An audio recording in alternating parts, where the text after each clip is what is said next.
Guys, how's it going? Y'all doing good? Did y'all have a good Thanksgiving? How was it? Was it good? Yeah, Thanksgiving's like one of my favorite holidays. I love the chaos of everybody like all around a table together and yelling at each other. I know some people that stresses you out, but here's what I know on the Sunday following Thanksgiving. Like, we are all coming in here thankful for something this morning, right? Like, you are thankful for the time you had, the food that you ate, like way too much of it, and then you're thankful for passing out on the couch watching football, or you're just thankful it's over, right? You're thankful that they're going to go home and that you won't see them again at least till Christmas, but maybe for another year you won't have to like talk to that weird cousin again.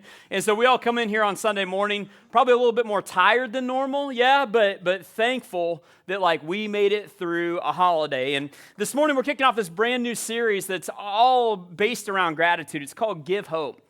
It's called Give Hope. And I'm so glad that you're here today and excited about this series because hope literally is who we are as a church, right? Like we're called Hope City. And our mission as a church is to help people experience Jesus in a way that will change our lives and impact generations with his hope. And so we want to learn as a community to become the kinds of people who give hope away. Who just give hope away. And so if you don't take anything away from my message, like this is it. I'm going to give you the bottom line takeaway. If you were to get up and walk out of here right now, this is what I would want you to walk away with. Gratitude fuels generosity. Gratitude fuels generosity. Man, when we know all that we have to be grateful for, when we can look at our lives and we can look at like all that maybe God has done in our lives, or we look around and we're like, man, I've got some things I can be grateful for, then that makes us be in a spot where we can't help but give it away. We can't help but be joyful as we remember like what we talked about, that what we're grateful for, or what we just sang about. And so unashamedly, I would say this, the goal of this series is to cultivate a life of generosity. A life of generosity through our time and our money so that we'll learn to trust Jesus with every part of our lives. And here's what Jesus says is true. When we learn to trust him with these parts of our lives, he says, man, like, I've got your heart now. I've got your heart. And you'll give hope away to everybody around you when you do this. And so as we go into the holidays, I know it's a time where like there's tension around this, but we want to really talk about, man, Jesus, we want to give you our hearts, and we want to be the kinds of people that don't hold on to stuff, but we just want to give hope away this holiday season. So last weekend, we had all of our volunteers together to celebrate all that God has been doing through Hope City over these last several months. And man, as we were talking with our volunteers, I was like, man, we just have so much to be grateful for. Like, God has been doing so much incredible stuff in this community called Hope City. And one of the things I'm so grateful for, and I told our volunteers this during our circle up, but man, it's so many of you who are giving your time and giving your energy and your effort to help make this place happen, that you're pouring into Hope City and you're giving hope away like no one else. And when we had this crew of volunteers together, we celebrated things like this. Since we had our fall kickoff back in August, we've had 125 people here at Hope City for the first time since August alone. I mean, pretty crazy. Some of you are those people, but we've prayed for you. We've asked God to send you here and be part of this community. It's pretty awesome. We've had baptisms around here, and literally we've gotten to witness the miracle of God working in somebody's life and somebody being reborn spiritually. Does that make sense? Like, we've seen miracles happen here. Yeah, we can clap for that. That's awesome.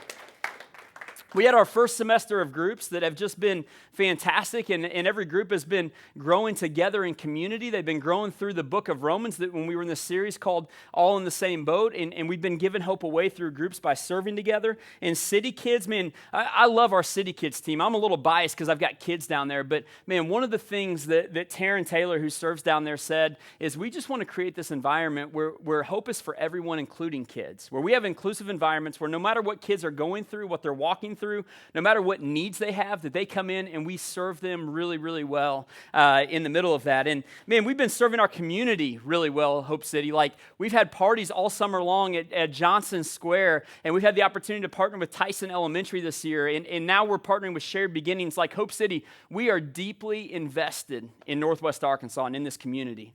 And here's what I've heard as we come in to this place. I've heard stories from people that go, man, we've been looking for a church like this for years. Like, we've been looking for a church like Hope City for 3, 4, 5, 10 years, and here's what we're finding, like, it's starting to change our lives. And our mantra around here, it's on our sign back in the back, but it's that hope is for everyone. Hope is for everyone. And here's what I want to tell you, Hope City, like, that's becoming true for us, isn't it? Like, we are experiencing that, we are living it out, and it is incredible. And so when we talk about giving hope, All you have to do is pick up your phone and look at the news, right? Because we live in a world that is dying for hope. Everyone is looking for hope. You know, we live in a world that's fighting and divided over who's right and wrong, who's in and out, and literally killing each other over stuff that really doesn't matter that much. And the church gets to model a different way, don't we? We get to model a better way, that hope is for everyone. And out of a place of gratitude of what God has done in our lives, we get to give hope away. We get to say to people, no matter where you are in life, no matter where you've been, what you've done, no matter what's been done to you, no matter what you believe about yourself or Jesus right now, there's this community called the church where we don't have it all figured out, but we're going to come together and we're going to sit in rows like this, and then we're going to move out into our community and we are going to live out this life of following Jesus. And man, I don't have to have all the answers yet, but man, we're going to come and we're going to figure it out together. And we're going to get to experience Jesus in the middle of that. That we have a God who doesn't hate us, he loves us, and he wants good for us, and then he wants us to give that away to the people around us. So we spent the last 12 weeks going on this journey through Romans, and we talked about how we are all in the same boat. How as followers of Jesus, we are constantly, every day, learning to align and realign our lives with him and what he says is right and true and best. And now we get to invite others to do the same, and we are becoming a community where that is true. Hope City, we are living it out. There is so much to be grateful for. We're a community that's marked by humility and love, like we talked about last week. And people are coming to experience Jesus, and his hope is changing our lives. And so here's the response to all of that, right? It's gratitude. And gratitude fuels generosity.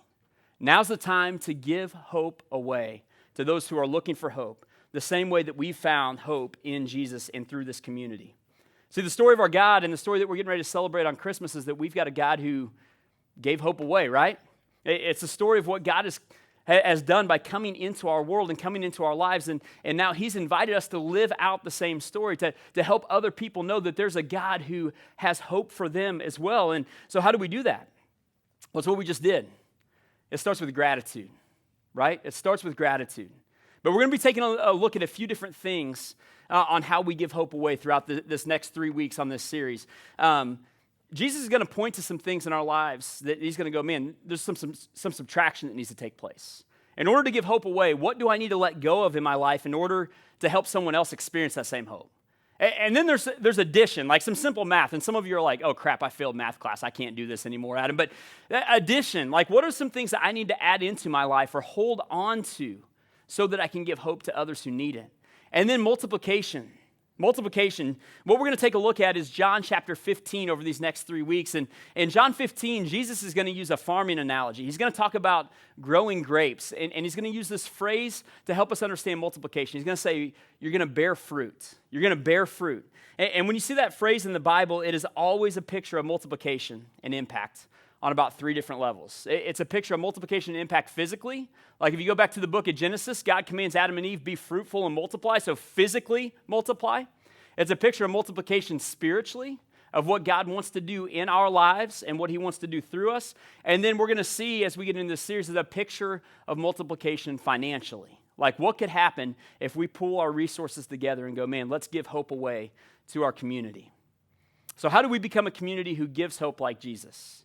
How do we give hope away the way that Jesus brought hope in our direction? Let's jump into John 15. If you got your Bibles, you can turn there. And while you're doing that, what I would tell you as we get ready to set this up is that we're going to have to do the math on this, okay? We're going to have to connect some dots for ourselves as we get ready to go through this, because Jesus is going to use some language that maybe we don't fully understand in our context or culture, but I'm going to try to break it down and make it as simple to everyday life to understand that this is something that he wants to produce in us and ultimately do through us, all right? So John 15, starting in verse 1, Jesus says, I am the true vine, and my Father is the gardener. And so he cuts off every branch in me that bears no fruit, while every branch that does bear fruit, he prunes so that it will be even more what? He wants it to be more fruitful, right? And you are already clean because of the word that I've spoken to you. So remain in me as I also remain in you. No branch can bear fruit by itself. It must remain in the vine. Neither can you bear fruit unless you remain in me. Jesus is saying, I'm the source of all of this. There's nothing that's going to happen apart from me. He says, I'm the vine and you are the branches. If you remain in me and I in you, you will bear much fruit. And apart from me, you can do what? Nothing. Nothing. We'll talk some more about that. If you do not remain in me, you are like a branch that's thrown away and withers. Such branches are picked up and thrown into the fire and burned. If you remain in me, though, and my words remain in you, ask for whatever you wish, and it will be done for you. And this is to my Father's glory that you bear much fruit, showing yourself to be my disciples. And so what Jesus is trying to communicate to us in John 15 through this story is that Jesus, he's created us to live lives of impact and multiplication. We were created to live lives that were given away. You were literally created and put on this planet to give hope to the people around you. God created you on purpose and for a purpose. And verse 8 talks about that purpose. Go ahead and go back to verse 8 just for a second, Ash. Thank you. Verse 8 says what? It's to my Father's glory that you bear much fruit, showing yourselves to be who? My disciples, that you follow me, right? And God's saying, man, you were put on this planet to bring glory to me and to show others what a life of following Jesus looks like. You were meant to give hope away. And anytime, again, you see something talking about bearing fruit, this is talking about multiplication. If you go back to the book of Genesis, God, his first command was be fruitful and multiply. Go throughout the earth, and he's talking about physical multiplication, but he's also talking about what a life of being created in the image of God, what it's supposed to look like. And so when you think about this on a physical level, if you think about like fruit, how do you get fruit?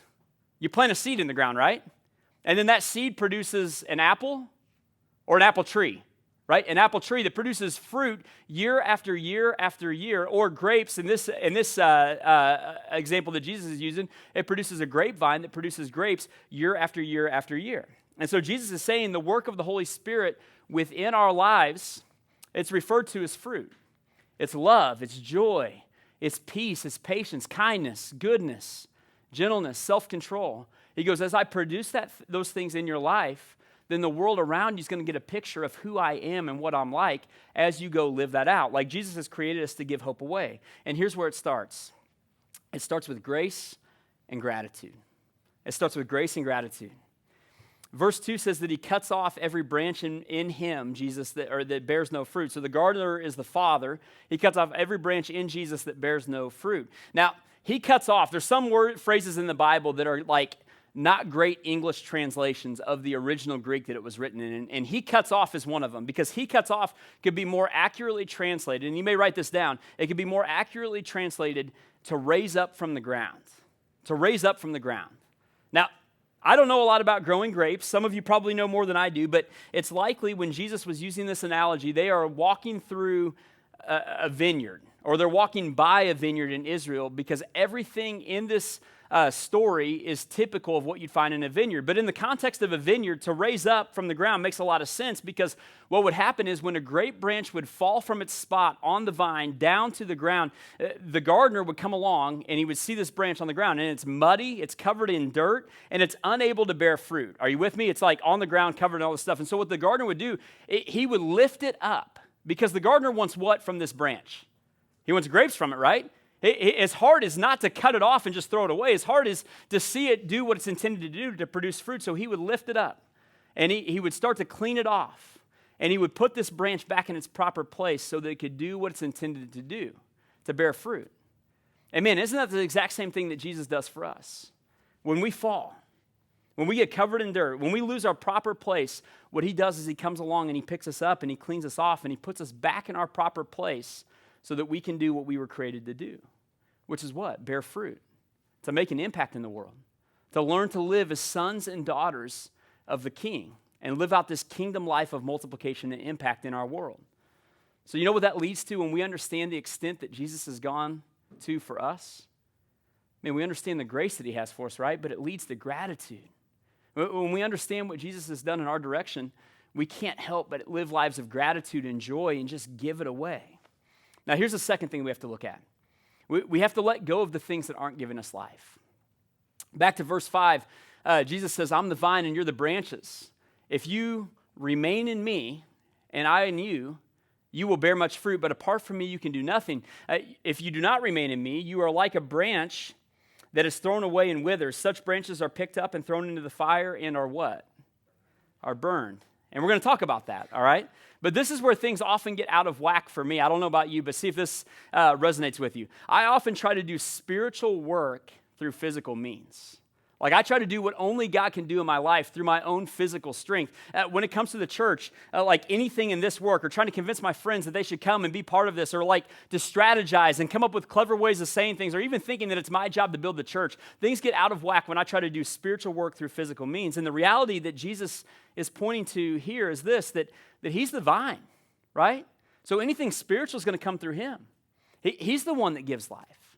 And the Holy Spirit, he's the one that works in us to bear fruit. Our job, he says, is what? To remain, right? Just to remain. And another way of saying remain is the word abide, to live. So Jesus is saying, man, as you live in me, as you stay connected to me, man, then you'll do some amazing things, like some impactful spiritual things. But apart from me, you can't do any of that. See, often I talk to people who are looking for hope, and you know how they describe life?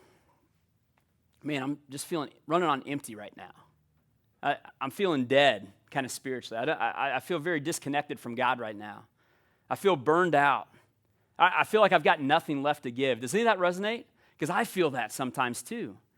And see, Jesus says that if we're going to be people who are going to not just experience hope, but give hope away, man, we got to stay connected to what's actually going to give us life. See, many of us, we would look at our lives and we go, yeah, Adam, I know I should give hope away. Like, I wish I could do that, but man, I'm just so busy. I've got so many commitments already, and man, Christmas is coming up, and I've got so many things on my plate. Like, I'm already burned out, and I haven't even started yet. Or how about this? How many of you would describe a church experience at some point along the way? I hear this all the time. Man, I just got burned by the church. Or I got burned by that leader. I got burned by that pastor, right? I just got burned. Now, what I'm going to say next, I want you to hear me clearly, okay? So stay with me here because I want you to hear the heart and the context behind it. I'm not looking at instances of failure by spiritual leaders as your fault, okay? Because sometimes people let us down. Sometimes people fail, and it does burn us. Sometimes even worse than that, people abuse us, and we didn't ask for it. But you know how it leaves us feeling? Burned, right?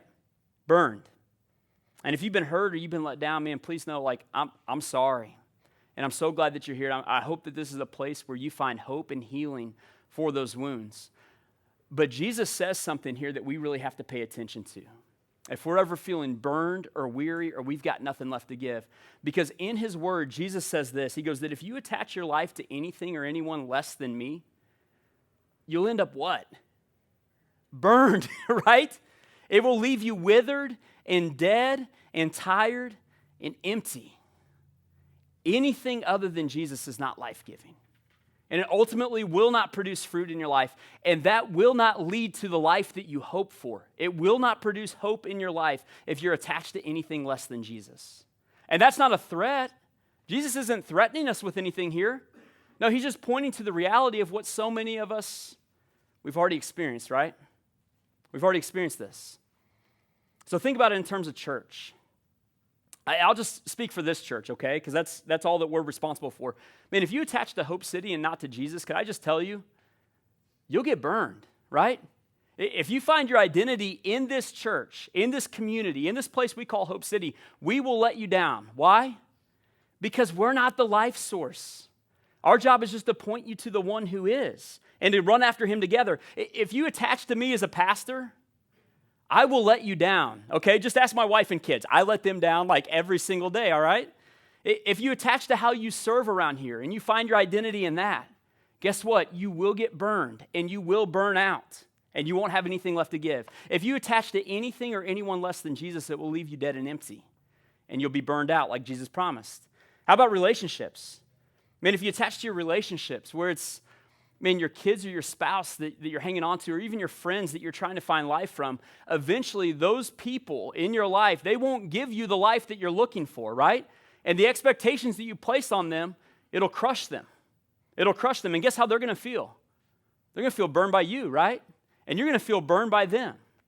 Or how about this, like kids in sports? We're just going for it this morning, all right? I should have told you, buckle up, all right? But so many of us, we find our identity in our kids or their hobbies or their sports. And man, I can't tell you how many parents I talked to along the way, and I've used this phrase over the years. I'm like, man, I'm just burned out from running from this game to that practice to that recital and, whatever else. And guess what the first thing typically to go is in our lives when we hit that?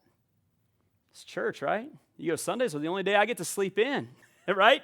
And we let go of the one place and the one community that can actually bring hope into our lives. And typically it goes like this, man, we're burned out, Adam. We just need a break, and we have too much going on. And instead of attaching to the one who is the source of all life, who can actually bring hope back into our lives, right? We detach and we hold on to the things that are actually fueling the burnout, don't we? We don't know how to say yes to the right things and no to the wrong things. Or how about our jobs? Maybe we work more hours to gain more standing in the community or help our company make more money, and at the end of our lives or careers, man, what do we have left to show for it? Or our hobbies. Man, we think that fishing or biking or working out, it'll give life, when in reality, Jesus goes, man, those things are good things, right? Like, you need to have a hobby, but it's not going to be life-giving to you the same way I will. Attached to me. I'm the only one who will sustain you. I've heard it said this way, that anytime a good thing becomes an ultimate thing, ultimately that good thing becomes a destructive thing. You with me? And some of us, we've experienced that along the way. Or how about money? Man, I told you we're going for it. For me, money represents security. And I'll attach to money in a way that I think it's going to give me life. But you know what ends up happening? Eventually the money runs out.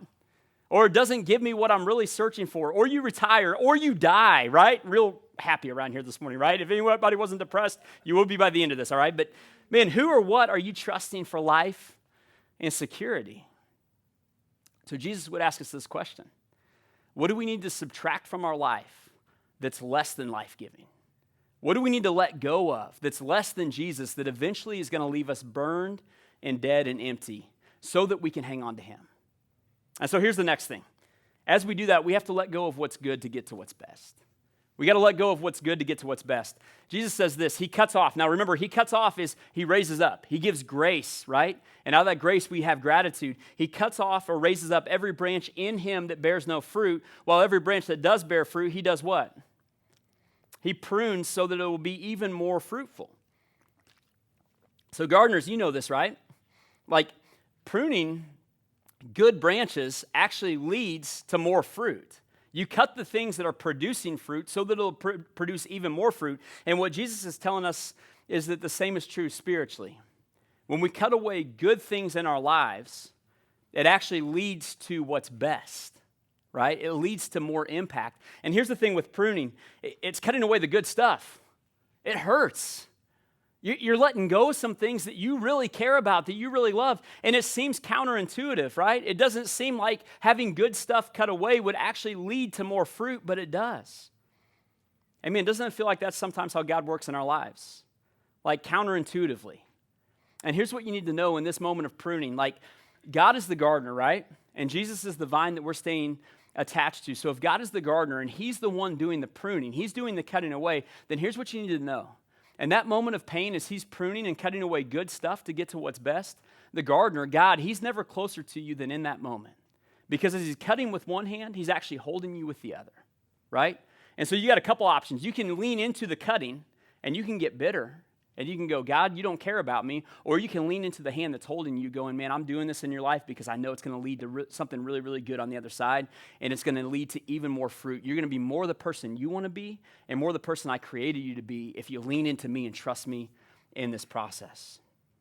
I mean, if we're going to continue to be a community who's aligning our lives with Jesus and inviting others to do the same, if we're going to give hope, Hope City, we have to be willing as a community and as people to let go of what's good to get to what's best. At our volunteer meeting this past week, I talked about some big goals that we have for our church, and I'm just going to be honest with you. To run after these things, we're going to have to lean hard into God and trust him for a few things. We're going to have to trust Jesus' grace as we run after this and remember all that he's done for us. It's going to have to flow from a place of gratitude. And we're going to have to make sure that we are still connected with him because without him, it'll fail. He goes, man, you can't do anything spiritually without me. And we're going to have to let go of some really good things to get to what's best. But here's what Jesus promises us. We'll be even more fruitful. We'll make even more impact. And we're going to get to give even more hope away. And so here's some goals that we have for us as a church that's going to round out the year and going into 2023. And I just want to share these with you. The first goal that we're praying towards, and we've been praying for this as a staff team for probably the last 5 months or so, is 200 people here on Christmas. And here's why we're praying for 200 people on Christmas. That represents about 100 people who aren't here yet. 100 people who need to experience the hope and the good news of Jesus. And it actually stretches and challenges every single one of us to think of one person and start praying for one person who we're going to invite and who's going to come experience the hope of Jesus on Christmas. And so like Gabe said, there's invite cards on your chairs. We'll have those around for the next several weeks. But man, who's your one? Who's the one person that you're praying for right now, that you're connecting with over these next several weeks, and when the time is right, who are you going to invite? The next thing that we're praying for is volunteers. Man, like I said, volunteers make everything happen around here. We're praying for 25 new volunteers because that would help us get to a healthy, sustainable rhythm with our volunteer teams where what you experience here from a people standpoint, it can continue on and on and on, and we can just keep giving hope away. You know what Jesus told us to do when it comes to people who do spiritual work? He didn't say recruit. We should do that, right? But he said pray. Pray. The harvest is plentiful. Look around. Like there's so many people that need to experience hope, but the workers are few. So pray that God would send workers. And so that's what I want to challenge us with, Hope City. Let's start praying right now for 25 new volunteers. Easter would be great, but if they come sooner, that's all right too, right? But Easter seems like a realistic goal. And then finally, we have a goal as a church to be 50% self-sustaining monthly going into 2023. And so if you're brand new here, what you need to know is that this church exists because of the generosity of other people, some of whom you'll never meet, okay? We are a church plant. We just started 10 months ago, and we had people all over the country who said, we're going to buy in, and we're going to help this church get started because they believe in you and they believe in what God's doing here in Northwest Arkansas. And I told you unashamedly whenever I kicked this off, like the goal of this series is to cultivate a life and a heart of generosity within this church, right? To do it through our time and our money, so that we'll learn to trust Jesus with every part of our lives. And when we trust him, we'll learn to give hope away to everybody around us. And one of the most tangible demonstrations that Jesus points to when it comes to generosity, when it comes to where our hope is, what we place our hope in, it's money, right? It's money. See, Jesus says gratitude fuels generosity. And I'll be honest with you, I have never done a financial talk in 10 months here at Hope City. All right? You want to know why? Because this is the one area that I talk to people and you go, man, I got burned out as the church talked about money. They're always talking about money. They're always asking for money. And here's what I know. Some of you got really nervous as I started mentioning finances, right? Because you're like, crap, I just did Black Friday shopping and now he's going to ask me for more money, right? And some of you have been burned by how the church handled finances. But what I really want to do is have a conversation around this that's framed up the way that Jesus would want us to have it. And I want to be transparent on what we do with our money and how we spend it too. So here's a couple updates we shared with our volunteers on finances last weekend. You can go ahead and hit that next slide. For us to do ministry that you're getting to experience right now, to give hope away at the level that we are right now, it takes about $25,000 a month in order to do that. That's ministry expenses, that's outreach. So like when we talk about Johnson Square, other things like that, man, we're putting over $2,000 a month back into our community. It's operations, it's this building, it's staff, it's everything all in, averages out to about $25,000 a month. Hope City, you all are crazy generous. Y'all know that? Like this is, it blows my mind, it's insane. Right now, you all are giving about $10,000 to $12,000 a month. So it's almost 50% of what our monthly budget is that's being covered here, all right? And then our other giving, so you guys can do the math, it's about $13,000 to $15,000 is coming from other churches. Our network family, we're part of a network with a church called Hope City in Joplin. They're pouring into this community. And then a church in Louisville, Kentucky is pouring into this community. A church in Colorado is pouring into this community because they believe in what God's doing here. That out of gratitude of all that God's done for them, they want to give hope away to us. And we're getting to experience that, right? And then another $3,000 to $5,000 is coming out of a fundraising reserve that we built up over the first 2 years of being on the ground here, where we got to go to friends all across the country. And when I say we, like Ashley and I, like our family, and we just got to say, man, this is the story of what God's doing in Northwest Arkansas. Do you want to be part of it? And so when there's a gap, we are leaning into that reserve right now, and people from all over the country who we may never meet have said, man, we believe in what God's doing in Northwest Arkansas, and we want to be part of it, and we're going to buy in. But eventually that money runs out, right? Like Hope City, in order to keep giving money away, we've got to be able to stand on our own. And so our next step as a church is to get to 50% self-sustaining by the end of the year. Now, I want to celebrate something with you guys because I was with a guy that has helped plant churches all over the country just a couple weeks ago, and he goes, Adam, most churches are only 25% self-sustaining by the end of year one. We're way past that.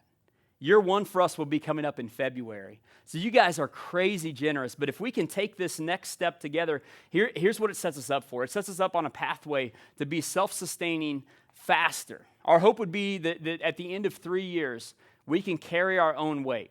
Why? Because it makes everything that we do here sustainable and viable, and it means that we get to give it away to other people too.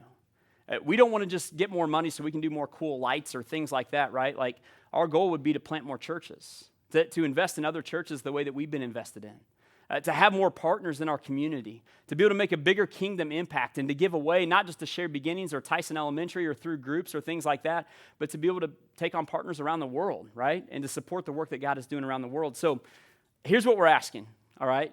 If you would just consider this, would you continue to partner with us by investing in this community so that we can make available to others what we're getting to experience here? It's everything that we've talked about over these last, 20 minutes or so. And here's what we can promise you when it comes to this stuff. We smoke what we sell. You're not going to hear that in any other church, all right? But welcome to Hope City. Here's what we mean by that. Our family, I just want you to know we're in the same boat with you, all right? This is our community, this is our church, and we are bought in with you, okay? You're not talking to a pastor who's not gonna buy into this, or I'm just looking to get my bills paid or my salary paid, right? I want this to exist for my kids so we can hand it off, so we're right there with you when it comes to financial investment. The other thing that we would say is, man, this is between you and God. Have a conversation with him on what he would ask you to do. Now, I had a conversation with a friend on Friday, and he pushed me, and he goes, this isn't just between people and God. He goes, this is actually between people and the people sitting next to them, because you're not just investing in God, you're investing in the lives of the people sitting around you. And so generosity helps meet needs. Generosity helps take care of the people around you, but we're never going to go, man, what are you giving? And do a survey on your way in or anything like that, all right? That's what we can promise you. That'd be weird. And then the last thing is this. This may just be the thing that Jesus wants to do to grow your faith. Does anybody want to grow spiritually? I would assume that's why you're showing up here, but Jesus says this. He goes, man, if you want to know where your heart is, look at where your time goes. Look at where your money goes. Look at what you treasure most, what you trust for security or to give you the things you think that you need. And that'll tell you where your heart is.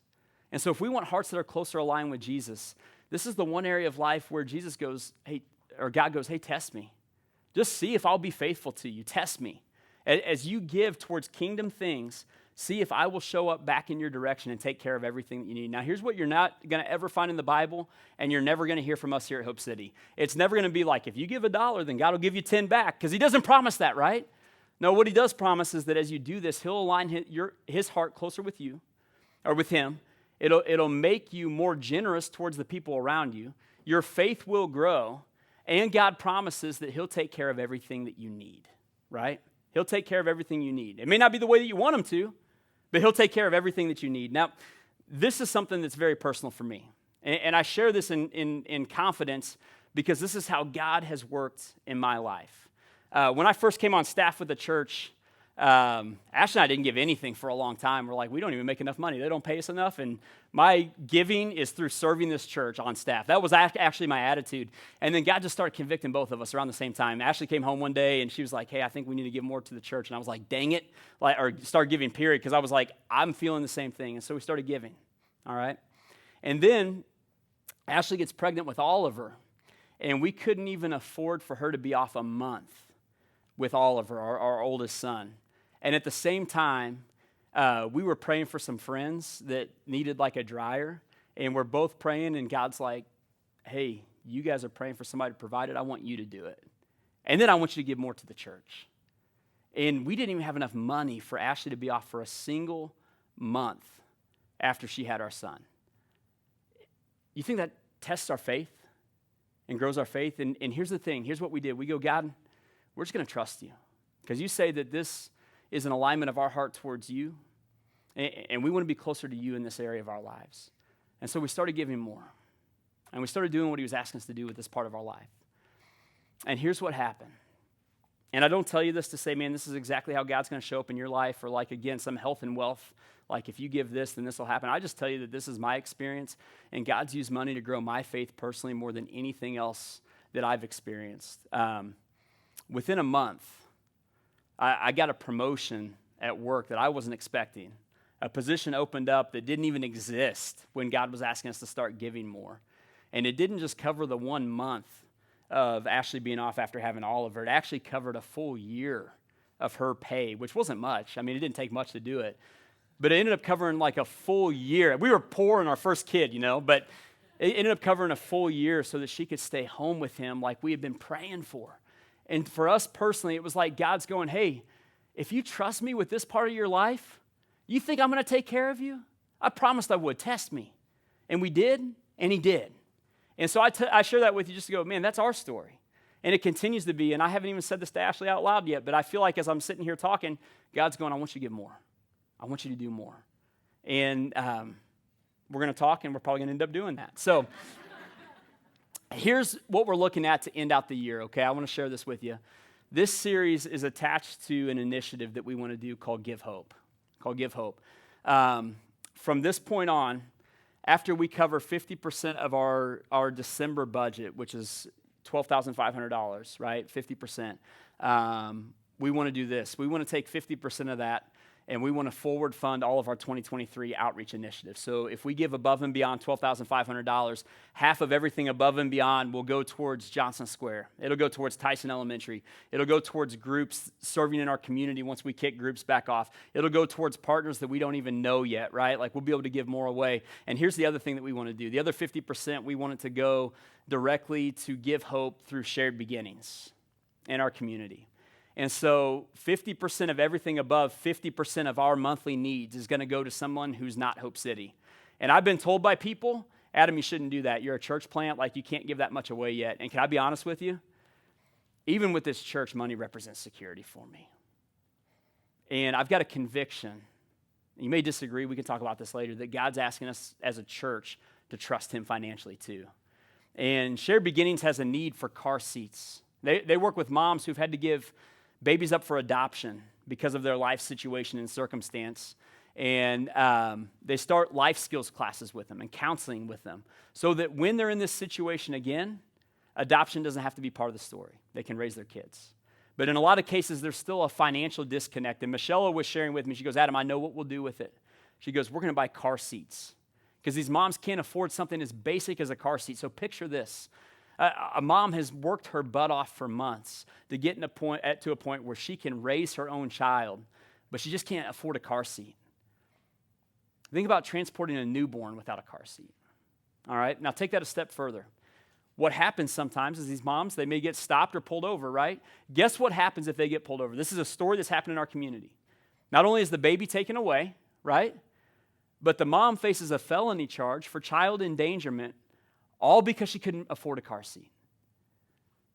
What kind of hope do you think that would give to families in our community if we covered a car seat or something else, And so that's a part of where I'm like, man, God's given us so much through Hope City. Let's find ways just to give it away. So from today on, everything given above $12,500 is going straight back to our community. We are going to give hope away this Christmas, Hope City, not just through the toy drive, not just through the local impact weekend, but financially. I hope that as you're thinking through the end of the year and you're thinking through generosity, that you would consider Hope City and what God's doing here so that we could give more and more hope away. Sound good? All right. Yeah, I mean, you can clap if you want to. That was Ashley that started that. She's clapping for me right now, encouraging me. Hey, if you want to do this, here's how you can give. We'll leave this up till the end. That way you don't have to be weird, like holding your phone up and everybody's going, oh, they took a picture of that. But you can scan that QR code. You can text Hope City NWA to 77977. It'll give you a link, and that's how you can give to this initiative. But man, Hope City, God's given us so much around here, hasn't he? Like Hope City, God has done so much through this community for me personally and for my family. I mean, my kids are coming to know who Jesus is and how much he loves them. You all are like such an encouragement to us. Like we could not have done these last few years if it wasn't for you all and the way you've come into our lives and given us hope. And from a place of gratitude of all that God is doing in our direction, let's give hope away this Christmas. Let's set ourselves on a pathway to sustainability so that what we're experiencing here, it's not just about us, for a few years. It's about a lifetime of impact that we hand off to our kids and they hand off to their kids. And this is a church that truly does do what our mission says, to impact generations with Jesus' hope. And let's keep throwing parties in our community so that a whole bunch of people that would never walk through the doors of a church, they meet some crazy people from this church called Hope City, and maybe they'll give church a shot again for the first time. Let's keep investing in generosity through groups. Let's keep investing in Tyson Elementary. Let's find partners that we don't even know yet and just give more away. Let's keep investing through shared beginnings. Let's invest in moms who literally work their butts off to get in a place where they can raise their own kids and keep them in their home. And let's make sure that there's no financial obstacle that would keep them from doing that. Hope City, this is our time. I really believe that. This is our time. So let's give hope away this season. And ultimately, here's what we know, that gratitude for all that God has done in our direction, that's what fuels generosity. See, the reason that we give hope and the reason that we can say, man, this is what we're about, is because it's what we're getting ready to celebrate on Christmas here in a few weeks, right? Jesus was willing to give up his position in heaven to come in our direction, to subtract some really good things from his life in order to give hope away, right? He gave up his position in perfection to enter a sinful, broken, messed up, jacked up world, to give hope to you and me, right? And Jesus' hope is for everyone. And we just want to let our section of Northwest Arkansas know that. And that's why we're going to do this Give Hope thing. That's why we're going to celebrate Christmas together. But ultimately, right now, we've got a chance to pause during our time of prayer and just remember, man, it's true. It's true. That Jesus came in our direction so that we could experience hope. And his plan for the world now, it's not him coming again to give hope right now. Like, no, when he comes again, he says, I'm gonna set everything right. And our time is now until that day. And so I got a few things for us to consider as we go into this time of prayer. And again, this is something that I'm asking God to do in each of us, right? But what's God asking us to let go of, Hope City? What's he asking us to let go of so that we can actually hang on to him? The one true life source that promises that he won't leave us, he won't forsake us, that we won't be burned in the end, that we will actually bear more fruit to his glory. And what good thing may Jesus be pruning from your life right now so that you can get to something even better? What's a good thing he may be asking, man, can I cut that away? Because I want you to be even more impactful. And how might God be asking you to align your heart with him through generosity and give hope away through our time, through our money, and just get to experience more closeness with Jesus through this Christmas season? Let me pray for us, then we're going to go into our time of prayer. And we're going to pass communion just to remember what Jesus was willing to subtract from his life in order for us to have hope. Let's pray.